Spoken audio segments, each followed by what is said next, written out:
Are you wondering if the fact that your child's other parent is always sticking their nose in your business, always interfering with your relationship with your child, saying bad things about you to your child, and even denying you the court ordered time you're supposed to have with your child?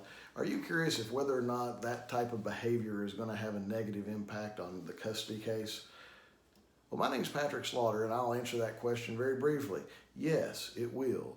In fact, the second best interest factor that a court has to consider is each parent's past and potential for future performance of parenting responsibilities, including the willingness and ability of each of the parents to facilitate and encourage a close and continuing parent-child relationship between the child and both of the child's parents, consistent with the best interest of the child and the likelihood of each parent to honor and facilitate court-ordered parenting arrangements.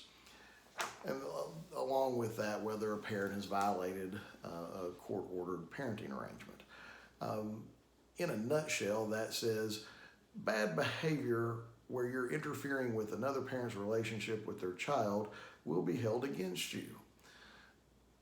What we usually refer to this is you need to be able to demonstrate to the court that you are willing to encourage a close family relationship between the child, your child, and their other parent, even if you don't like that person.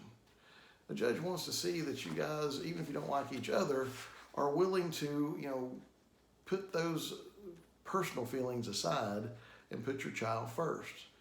So how do you go about proving to a parent or proving to a court that you have behaved properly and that you are encouraging a relationship with the other parent? Well, the first way is to not be a jackwagon. If somebody calls you and says, hey, could you give me an extra day here, or can I have an extra day there? It's probably good to try to accommodate those requests some, just the same fashion that you would like to have them accommodate some of your requests. You want to be able to demonstrate that you're saying positive things about the other parent to the child. We've all had the child that's going to run back and forth between the parents and try to ask a question until they get the answer they want. Don't let the child engage you and the other parent in some kind of argument. You want to be able to demonstrate that you're trying to follow the parenting plan as best you can, but you're willing to be flexible when the needs of the child make it so. You want to be able to show that you're working with the other parent in such a way that is beneficial for the child. Don't call each other names. Even if they call you a name, don't respond in kind. All those things are things that you can use when you have to go to trial, if you have to modify a plan, or if you have to create initial custody determination.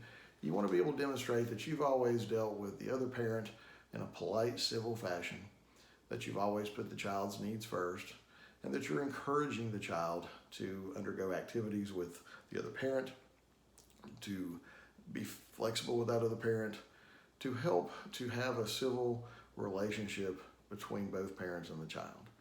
Judges always look on the party that's behaving in such a fashion with approval.